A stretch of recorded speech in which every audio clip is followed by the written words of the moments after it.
কাশিদাসী মহাভারত বন পর্ব 61। দধিচি মুনির অস্থিদান। পুনঃ জিজ্ঞাসেন তবে রাজা যুধিষ্ঠির, কিরূপে সুশীল মুনি সাগর গভীর। লোমশ বলেন, প্রবের দৈত্য বৃত্রাসুর, পরাক্রমে জিনিয়া বেড়ায় 3 পুর। কালকেও আদি যত দৈত্য ও দানব, বৃত্রাসুর সহিত থাকয়ে দুষ্ট সব।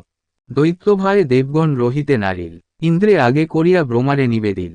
ব্রহ্মা কন, যেই হেতু এলে দেবগণ, প্রবের চিন্তিয়াছি আমি তাহার কারণ। লৌহ দারু মেরু যত অস্ত্র আছে সার, কোন মতে নহে বৃত্রাসুরের সংহার।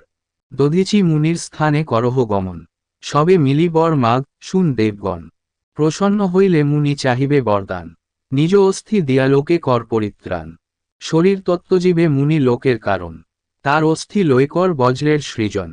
বজ্র অস্ত্রে ইন্দ্র তারে করিবে প্রহার, বজ্রাঘাতে বৃত্রাসুর হইবে সংহার।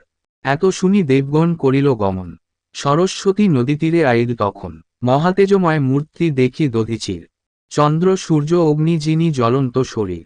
মুনিরে বেরিয়া ইন্দ্র আদি দেবগণ, দণ্ডবৎ প্রণাম করিল অগণন। দেবতাসমূহ সব দিকপালগণে, দেখিয়া দধিচি মুনি ভাবে মনে মনে। জানিয়া সকল তত্ত্ব কহে মুনিবর, বুঝিনু যে হেতু এলে সকল অমর।